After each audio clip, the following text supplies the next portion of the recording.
Alrighty, hello, welcome back to Zanthyst Gaming. We're here today in Diablo 3, and we're doing another challenge at 121. Oh my goodness, we're getting up there. We did change quite a few things with our setup, so feel free to let me know if you think it looks better or worse. I'd love to hear your ideas on it in the comments down below, but let's go ahead and get into the build.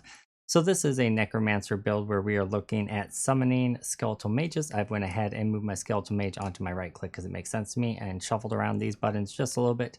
But one thing you really might want to consider doing is numlocking your Devour. If you don't know how to numlock, you can go into your options, go down to key bindings. You can change your action bar skills secondary key binding to your different number pad things. And then in order to numlock, you turn numlock on, hold down the number one key, and then turn numlock off while still holding down the number one key, and then you let go of it. There you go. Some people were confused about how to numlock in the last video, so hopefully that helps you out if you were not sure on how to do that.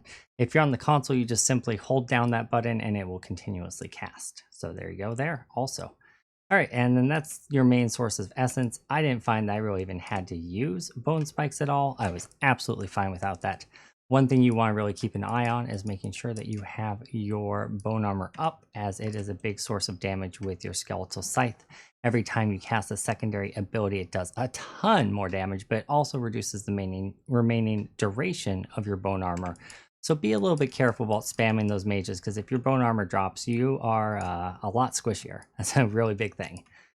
In addition to that, we are also running a bone ringer, which means we want to command our skeletons on top of elites whenever possible. I mean, we'd want to do that anyway, but doing that increases the damage, increases our damage by a significant amount as they're commanded. So just make sure you're commanding your skeletons as you move throughout.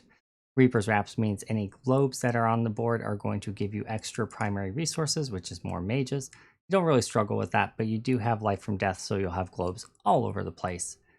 Not too hard of a build. We basically just walk down the rift and kill stuff. All right, let's go ahead and get on into this. The biggest thing is at the very beginning, just making sure you get your bone armor off.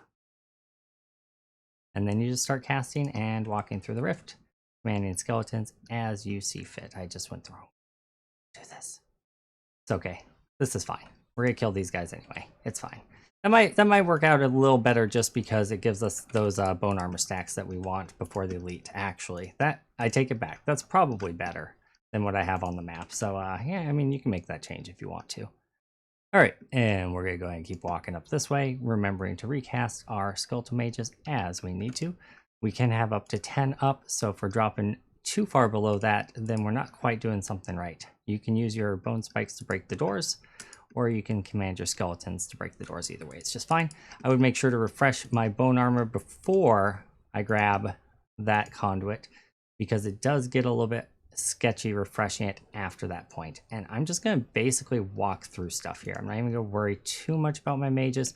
I mean, I might recast them just so we have them up, right? But really, the conduit is doing the work for me. We just have to move as quickly as we can, which unfortunately we don't have any movement speed abilities, but we can just kind of walk down the lane, and you know, it works out well. Command your skeletons on the elite, blow him up, and move right through. There is a little bit of a hidden elite here on the back side of this corner. I wouldn't recommend going the other direction because there's not really a whole lot up there that's valuable, but right here we got an elite tucked away just in the back. Oh, it sucks that he got his jailer off on me. That slows me down a lot. First time I fought him, he didn't get that off. That feels bad. We have a shielding pylon right here. We have an elite up on the top section, but I want to kind of come down this way because I want to blow up these grotesques. I think they're pretty decent progression and they're worth the time, so it's not a big deal. The elite is above us, but he should path over to us as we walk this way, so it shouldn't be too big of a deal. Kind of a roundabout way to get to him, but I mean, it works out in the end, right? I like that path. You could just go straight to him and ignore the stuff down below. It just means you're gonna have to kill out a little bit more trash. It's not a big deal. And then I'm just gonna, again, come over this way just to get that little bit extra trash that I like to get. And then I think I could have went straight across there, but this works too. Either way is fine. Yeah. And then we're just gonna move on to the next floor. This floor is pretty easy, fairly linear. I'm just gonna keep moving up. recast our skeletons as we can.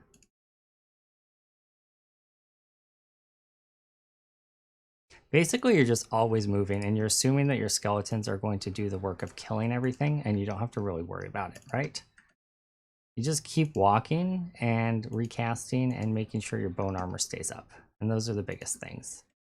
This elite up here, I did have a little bit of problem with, so I cast Frozen Lands just to freeze them so I don't get one shot by them. I didn't really find I needed the Frozen Lands most of the time. Honestly, it's just, everything's just dead anyway, so why, you know, I didn't really need it. Got an elite down here. There's also an elite up above. Either path is just fine and should push you over the limit. There's also one up that way, so either way is just fine.